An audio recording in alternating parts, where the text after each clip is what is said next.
Napipilit ba talaga si Saldico na bumalik ng bansa? Para sagutin yan, makakasama natin ngayon sa agenda ang Legal Counsel o abogado ni resigned Ako Bicol Party List Representative Saldico, Attorney Rui Rondain. Hello, sir? Hello, Corina. How are you today? Don't ask. All right. It's been a long day. I understand. And everything going on with Congress makes it even longer. Ayan, Isang magandang araw mga kababayan, eto na naman po ang News That Matters at ating panonoorin dito sa video na to na kung saan papakinggan natin yung abogado ni Saldico mga kababayan na hindi daw basta-basta ma-revoke yung passport niya. Dito sa video na to, ito yung ating panonoorin. Pero bago tayo tumulak dyan mga kababayan, isang like, share, subscribe lang ho tayo para masaya na po tayo niyan, para updated po tayo sa mga videos at nangyayari dito sa ating bansa. Eto mga kababayan, tumulak na po tayo sa video na to. Share that sentiment. Ang unang tanong po ng lahat ng tao, nasaan ba si Saldico ngayon? Alam mo, hindi ko pa rin alam up to now because I said last Wednesday na hindi ko alam dahil hindi ko tinatanong. I don't wanna know. Hindi ko pa rin tinatanong and I still don't want to know. So nag-uusap po kayo bilang kliyente at kayo abogado sa telepono at hindi po ninyo tinatanong kung saan. Are you not tempted to trace where he is? As an individual, yes, curious, but as a lawyer, I don't want to. Okay, so I and check myself. Ito rin po ang gusto ng inyong kliyente na hindi malaman kung saan siya naroon kahit ng kanyang sariling abogado. Hindi namin pinag-usapan pero sinabi ko sa kanya na don't give me any hints dahil ayoko malaman. Sabi niya, okay. Okay. Siyempre, at inaasahan na natin na yung mga nakikinig po sa atin ngayon, ganun lahat ang sinasabi. Hindi naniniwala na hindi po ninyo alam kung nasaan siya. I know, pero pwede niyo akong lasingin, pwede niyo akong torturin. You cannot get it from me because there is nothing to get from me. So this is also why ayaw niyong malaman. Yes. Baka makainom po kayo at masabi ninyo. Ayun, okay. So, kayo po ba inabigyan na ng summon ng ICI o ng Blue Ribbon Committee para umappear? Hindi pa. Puro nababasa ko lang na meron pinadala yung ICI.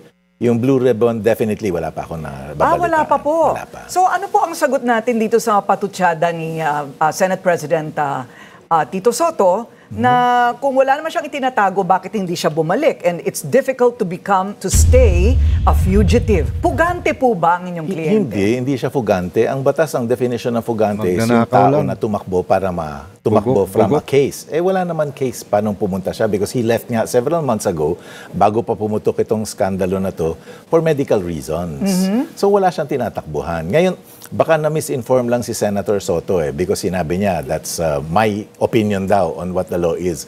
Ang context kasi nung nangyari doon, tinanong ako nung press briefing, may balak bang umuwi yung kliyente niyo? Sabi ko at this time wala dahil natatakot siya. And hindi ko naman sinabi na excuse yun, legal excuse para hindi harapin yung mga kaso Ibang storya yun. Pagka nagkakaso na, and that's when we will react. So you're saying iba ang legal, iba ang politika? Correct. Exactly what I'm saying. Okay, kasi they keep saying na harapin niya yung charges. What charges? Wala naman charge. Okay. Ayan mga kababayan, narinig niyo yung bugok na abogado ni Saldico mga kababayan na wala daw ikakaso dito kay Saldico. Nakita niyo na mga kababayan, di ba niya nakikita nagbubulag-bulagan yung mga bahang nangyayari dito sa ating bansa na kung saan ang daming mga Pilipinong nawalan ng bahay, ang daming namatay ng mga kababayan nating Pilipino. Hindi pa ba sapat sa kanila mga kababayan? Hindi pa ba sapat dito sa mga kawatan na to? Yung ebidensya na yan, talagang to mga talamak na yung mga isa na rin bangag to mga kababayan tong abogado ni Saldico. Diba? Naririnig ko rin po yun na meron na pong charges pero wala pa po kayong natatanggap. Wala. Ang safe word na ginagamit nila, akusasyon. Harapin niya yung mga akusasyon. Sabi ko, anong akusasyon? Dahil puro generic naman yung akusasyon. Nakasama ka sa skandalo, sagutin mo yun. Bilang abogado, hindi ko papasalitaan ng kliyente ko kung gano'n yung request. Siyempre, I-specify mo malaki muna binayad kung ano yung sa'yo akusasyon mo. Because hindi ako required na i-prove yung innocence ng kliyente ko. Dapat ang nag-aakusa ang magpatunay na meron siyang kasalanan. Correct. To your mind, meron na po bang sapat na ebidensya para sabihin na siya ay bahagi o malaking bahagi ng buong eskandalo nito? Wala. From the evidence na nakikita ko, wala. Walang ebidensya. So if you ask me, objectively, tinignan ko na ebidensya na hawak nila, hindi nila dapat isampayan. Kahit po itong mga insertions, kahit po itong mga kontratista na kilala daw niya. Yung insertion hindi illegal, Corina. Narinig na natin yan kahit kay Senator Lacson. Everyone's been doing it, yung insertion na yan. Ang masama yung may insertion kapag tapos hindi na-implement. Yung insertion becomes evidence of yung intent to commit a crime. But insertion itself, hindi bawal, hindi illegal. Okay. Now, Ang kinikusyon yata nila ay napakalalaki ng mga halaga ng mga insertion sa mga lugar na wala namang lumabas ng mga proyekto. Iyon ang problema. Yung hindi ginawang proyekto, nandun yung krimen. Wala naman siyang partisipasyon dyan because ang implementation niyan is nasa local government or nasa executive agency na DPWH na magpapagawa ng mga flood control. Hindi naman congressman ang gumagawa nun. And yung contractor. Hindi naman siya contractor. Hindi naman siya DPWH. So ang inyo pong payo sa inyong kliyente, hindi ka kailangan umuwi dito? Ang sinabi niya sa akin, tinatanong sa akin nung press kung walang balak umuwi. Sabi ko, walang balak umuwi at this time dahil nga natatakot siya para sa buhay niya. Okay. Ano po ba yung sakit niya? Bakit siya nagpunta sa abroad? I can only tell you na meron siyang cardiac condition. Bugok. Pagkatapos, but I can't tell you everything else. Hindi ko pwede bigay yung detalye. No? Yun na nga, nakita ko kanina yung interview ni Senator Soto na Face the Music. Sabi ko, what music? Pinadala ng wife ko kanina yung videos ng mob dun sa ombudsman na mukhang papatay na ng tao yung crowd. Hindi music yan, mob yan. Okay. Diba? Pagka meron ng formal charges, and I hope wala, kung meron ng formal charges, and then we will react. What can construe a formal charge? Pag na-file na, And if there is enough evidence? and then, well, it should not be filed unless there's enough evidence. Kung Itong bugok na abogago na to, mga kababayan, mas kinakampihan pa yung kriminal kesa dito sa hindi na lang ho siya naawa dito sa mga kababayan natin na nawala ng bahay at kanilang buhay, mga kababayan, no?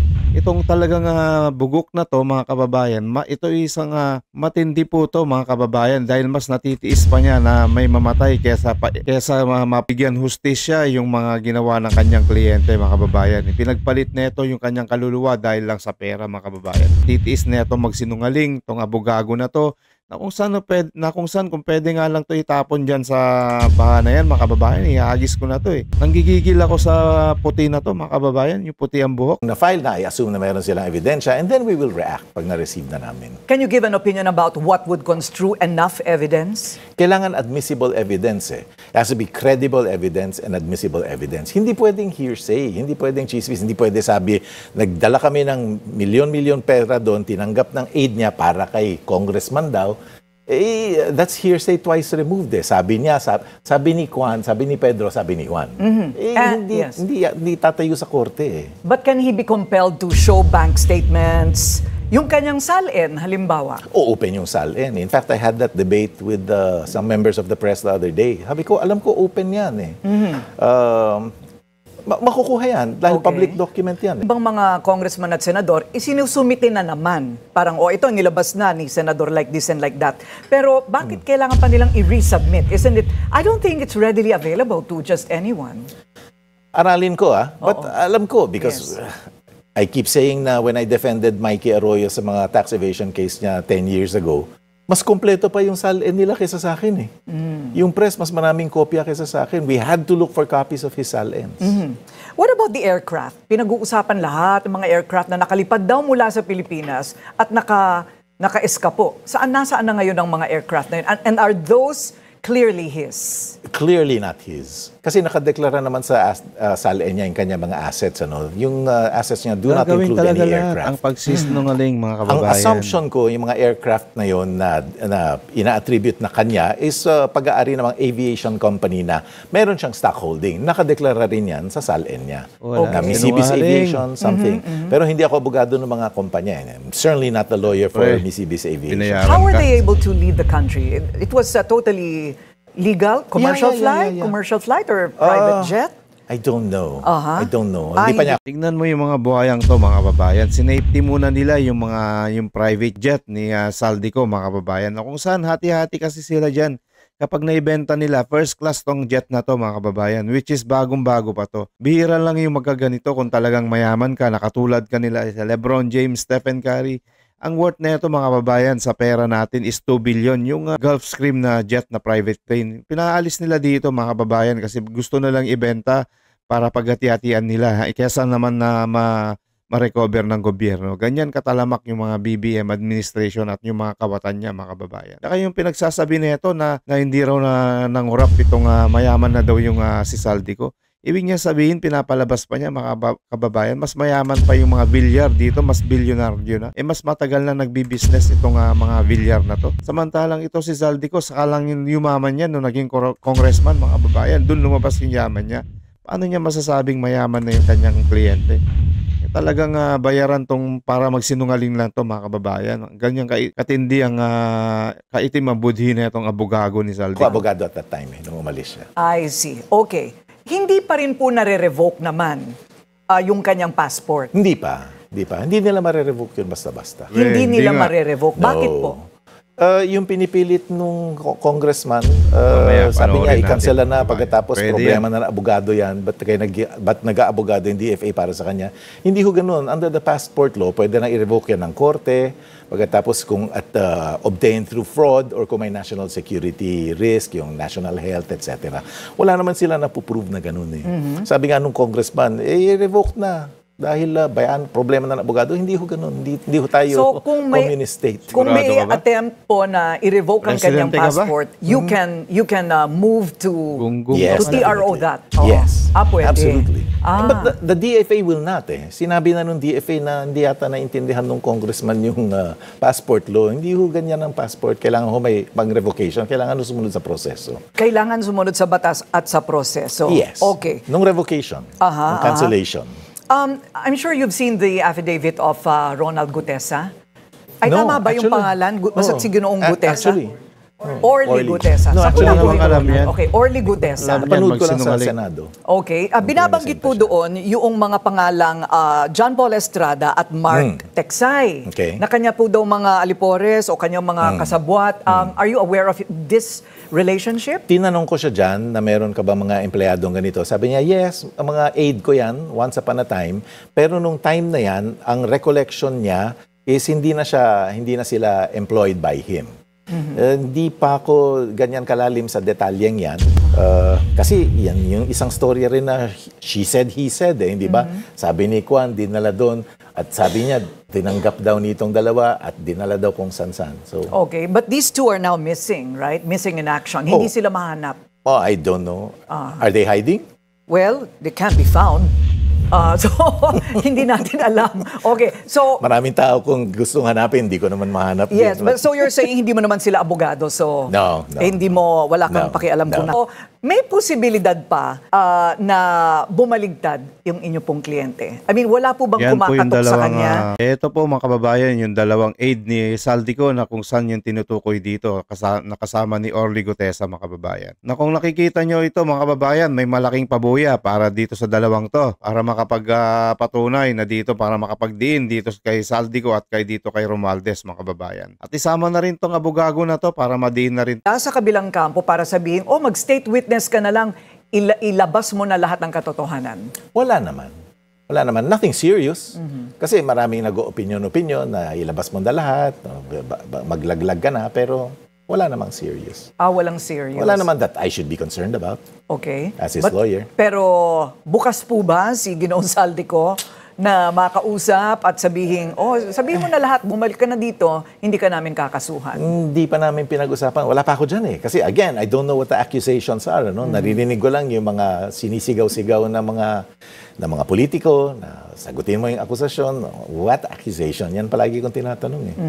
So far, everything that we've discussed in the few minutes here ay nakabase sa legalidad. Yes. Ang inyo pong sinasabi, walang magagawa ang gobyerno sa lahat ng pinaparinig nila dahil wala pa silang sapat na ebidensya na magiging basihan para siya ay ma-charge o kaya ma-revoke ang kanyang passport para siya ay bumalik. But let me narrow it down. Hindi naman lahat ng gobyerno. Yun lang ombudsman at saka DOJ. Kasi yun lang naman ang nag-a-action para i-prosecute siya. I see. Hindi So naman yung buong meaning a gobyerno. tax evasion case might probably get him to come back? Yung- Al Capone style. No. Basta mawala yung I'm eager to defend him. Yun nga ang sabi ko eh. Because confident ako sa Lahat kaso. gagawin But para kailangan lang sa pera. ma-address lang yung kanyang mga Hindi iniisip concerns. yung mga like yung taong fear mga niya. nawalan like ng yung, bahay, mga kanina kababayan. yung mob, sabi ko, oh my God. papatayin itong kliyente ko kung Hindi pupunta siya papatayin. dyan. Ba't So thereby, papatayin? parang totoo yung legal... Hindi SK ho papatayin yung mga death kababayan, di ba? Hindi Oo, naman ho tayo mamamatay tao. Gusto lang natin makasuhan tong mga dapat na Sinasabi nga nila, wala naman death threat. dapat Ayun, sabi kasuhan ng dito sa congressman mga na, pangyayaring wala namang state kabalbalan police or report dito yung sa police Cebu, na mga mayroong kababayan. threat. Sabi ko, subjective yan eh. Kung barilin yan, what are you gonna say? Oops, sorry, I was wrong. Hindi pwede yun eh. So malamang mangyayari po yan, doon na baka ba? magpapasko sa kung saan mang lugar si Ginoong Ko. We'll see. We don't know. Kailangan hintayin natin yung events mag-unfold, Corina. Ayoko mag-speculate. Diba? Wouldn't be fair to him, wouldn't be fair to you. And hindi naman din po namin matatanong sa inyo bilang bagong abogado niya kung bakit po siya yumaman ng ganoon. Kung paano siya yumaman ng ganoon. Mayaman na siya nung naging congressman siya. Sabi ko nga, yung sinungaling, declared doon siya yumaman. net worth niya sa SALN. Doon siya yumaman nung naging congressman. Abogago. Hindi mo lang alam, mas mayaman pa tutusin ang Villar dyan dahil mas matagal na yung Villar ang nagnegosyo dito, yung mga Camela Homes sila. Kung saan maraming bilyonaryo na talaga, yung matagal na yung Villar na yan. Mas ibig mo sabihin, mas mayaman pa siya kay Pacquiao. Ano naman si Saldico? Isa lang naman yan na congressman kung tutusin. Kung hindi yan maungurakot, hindi naman yayaman yung baklitang yan. Ano ka ba naman na abogagong sinungaling? Yan in 2019, bago siya umupo. 4.1 billion. More than Cynthia Villar, 3.8. More than Manny Pacquiao na 3.1. Tumaas siguro, tumaas during his term. But not because of his term. Tumaas because of his businesses. 44 active corporations. More or less, no? Ang bilang ko, 44. But he had to divest when he had sought to office. divest in one or two, I don't know. I'm sure he had to divest in SunWest kasi yun yung naging issue. I'm sure he divested bago siya umupo. Yung others, live yun. He's still At actively... yung batas, pinapayagan naman siya bilang congressman na magkaroon pa rin ng ganong negosyo. Basta wala lang conflict. Okay, huling tanong na lamang po. Willing po ba siyang dumalo sa hearing via Zoom? Hindi pa namin napag-usapan yan. But sa akin, I don't see any reason why he shouldn't. Kasi hindi naman germane dun sa threat sa buhay niya. But syempre, I have to talk to him. But legally, can he be compelled to attend via Zoom? I don't want to get into trouble with the Senate. Basta ang rules ng subpoena, kailangan mabebe ka rin, nandito ka sa Mga Pilipinas, baklita. dapat personal yung service ng subpoena sa'yo. Kasi hindi pa sakop yung Zoom. Paano ng siya batas? isa-serve kung wala siya dito? Ang subpoena kasi under the rules of the Senate, personally, bibigay sa kanya. Hindi pwedeng email? Hindi. Hindi pwede. I don't want to get into trouble with the Senate. But, Okay. It's not a bad idea. Sige Not a po. bad idea. Yes. That's a possibility. Ang fear ko lang, and I'll be candid with you, ang fear ko lang is kung gawin yan, hindi ko siya katabi, so hindi ko siya mabubulungan as his lawyer. Di ba? Lahat naman, kung ikaw kliyente ko, mag-i-insist din ako na katabi kita kung magtetestigo At ka. susundan naman kayo pag kayo pinalipad doon. Masusundan kayo. Yeah. Ha? So ayan mga kababayan, nakita nyo na yung pagsisinungaling yung baklitang abogado ni Saldico, nakaparehas niyang baklita, na kung saan mas gugustuhin pa nila nga at magsinungaling kaysa papanagutan yung mga kasalanan nila dito, katulad dito yung mga nangyaring kabahaan dito sa Cebu mga kababayan. Nang dahil sa corruption nila, napabayaan ng DPWH yung mga kanilang trabaho sa mga ghost project na yan. Inuna kasi nila nagpakayaman, kaya ho nangyari yan mga kababayan. So wag ho tayong maniniwala dito sa mga sinungaling na to mga kababayan. Pero meron, eto mga kababayan, na pwede pala itong mapauwi. Anong paraan para mapauwi si Saldico dito sa ating bansa mga kababayan? Wag ho tayong maniniwala dyan sa abogagong sinungaling na yan. Meron pa naman tayong ibang mga abogado na magagaling na kung saan sa ipapaliwanag nila dito kung paano, anong paraan para mapauwi itong si Saldico mga kababayan. Eto na po mga kababayan, panonoorin. Brothers and sisters. Ayan po mga kababayan, narinig natin si Attorney Domingo Cayosa, isang constitutional law expert dito sa ating bansa, na pwedeng mapauwi dito sa Saldico mga kababayan. Huwag po tayong maniniwala dyan sa abogago ni Saldico na malaki yung binayad sa kanya na galing dito sa pagnanakaw mga kababayan. So hanggang dito na lang ho muna tayo mga kababayan. Huwag niyong kalimutan, isang share, like, subscribe lang ho tayo para updated po tayo sa mga balita dito sa Pilipinas. Maraming salamat po mga kababayan at mag-ingat po kayo lagi. News that matters. Kita-kits po tayo ulit sa susunod.